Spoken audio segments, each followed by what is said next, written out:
apart from its mean-spirited siblings, hate can be a gateway to moral vision. The term hate has a multiplicity of meanings. When asked informally what we mean by hate, we often cite extreme versions of other emotions, such as strong dislike, stomach-churning disgust, dehumanizing contempt, or all-consuming resentment. While our everyday characterizations of hate for the most part lack exactitude, it is true that hate, in one of its senses, is synonymous with strong dislike. I hate fried liver. It has a mushy texture and a bitter iron taste. It's repulsive, nauseating, vile.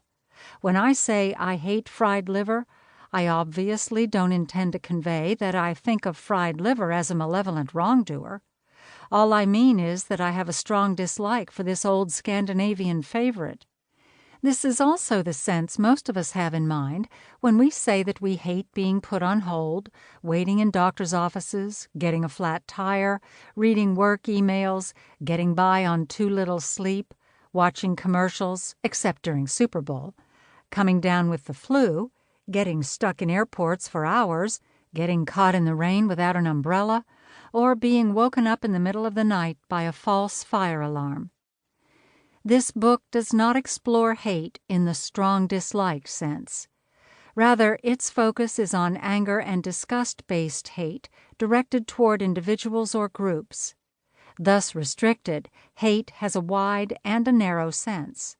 In its narrow sense, it attributes malevolence or evilness to a person for her perceived wrong or evil doing.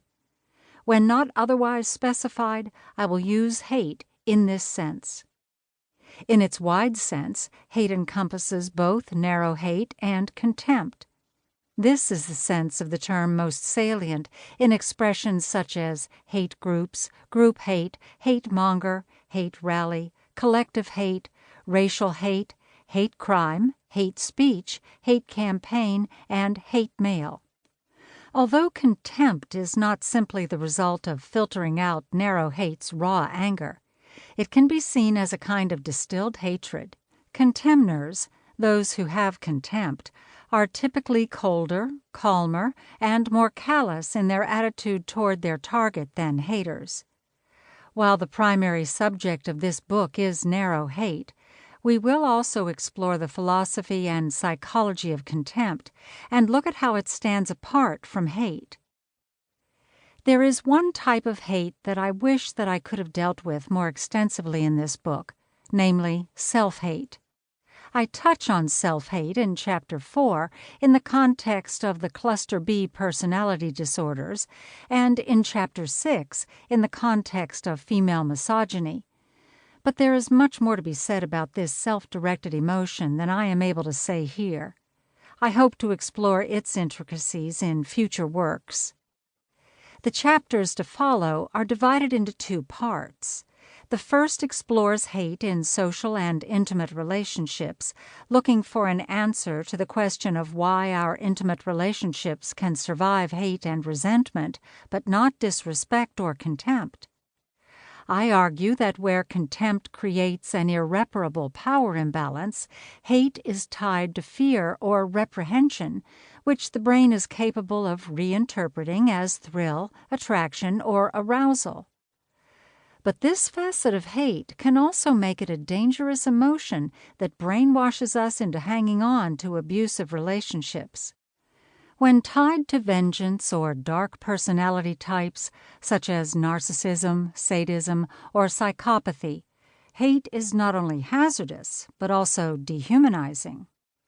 Neither acts of vengeance nor dark personality traits are essential to hate, however. Without them, hate can have more commendable ends. The book's second part explores the inner workings of group hate. Why is group hate so prominent today? The answer is not clear-cut. In fact, the list of reasons for hate's montane heights is long and grim. Among them are the tendency for historical hatred to linger in societies for centuries, the spontaneous polarizing forces that can bias cohesive groups of like-minded individuals, and the rising popularity of corrupt politicians